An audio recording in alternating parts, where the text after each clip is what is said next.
One royal commentator made a comment regarding the off-camera interactions between Meghan Markle and the elder royal women such as Catherine, Camilla and Sophie. The awkward and tense body language between Meghan Markle and three senior royal women was spotted on Wednesday as the royal family paid tribute to the late Queen at Westminster Hall. Daily Mail's royal editor Rebecca English remarked on Meghan's uncomfortable interactions with Catherine, the Princess of Wales, Sophie, Countess of Wessex, and the Queen Consort Camilla.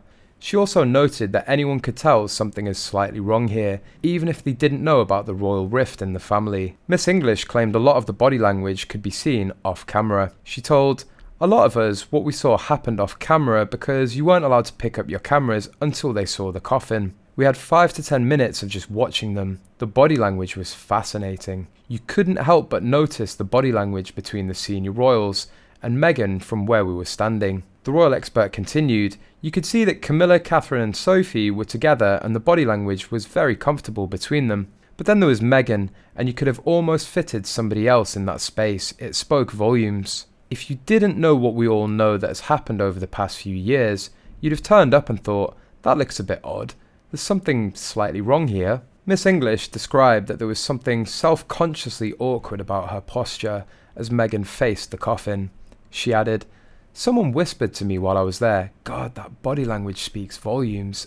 And it did, I have to say." However, Miss English noted that Sophie Wessex, who's known as a peacemaker in the family, broke the ice with Meghan and brought her into the fold. The Duchess carried herself with enormous dignity, according to Miss English. She curtsied before the Queen's coffin, while her husband Prince Harry bowed his head. On the other side, someone close to the royal family has said that nothing has changed between Prince Harry, Prince William and King Charles III following the death of Her Majesty the Queen. The three have had an undeniably strained relationship in recent years, but have united in their grief following the Queen's death. Princes Harry and William were seen together for the first time in public in years last weekend, as they, alongside with their wives Catherine Middleton and Meghan Markle, stepped out together to view people's floral tributes to the Queen. Prior to this, King Charles III voiced his love for the Duke and Duchess of Sussex in his first speech addressing the nation as the new monarch. He said, "I want to express my love for Harry and Meghan as they continue to build their lives overseas."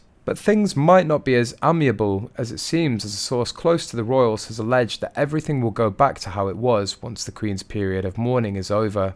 They said, "Nothing has really changed. The expectation is that once the mourning period is up, Harry and Meghan will go back to California, he will publish his book, and the family here will be left to pick up the pieces." It appears the Duke of Sussex will don his military colours for a lying-in-state vigil staged by the Queen's grandchildren at Westminster Hall. Harry and Prince William will also stand in silence for a 15-minute vigil alongside Her Majesty's coffin. A royal source said of the decision to allow Harry to wear his uniform, "Common sense has prevailed. It was a ludicrous situation given the Duke of Sussex has served his country and is a highly respected member of the armed forces with everything that he's done for veterans. It's important that the Queen's grandchildren are all made to feel welcome and comfortable as they grieve their beloved grandmother together."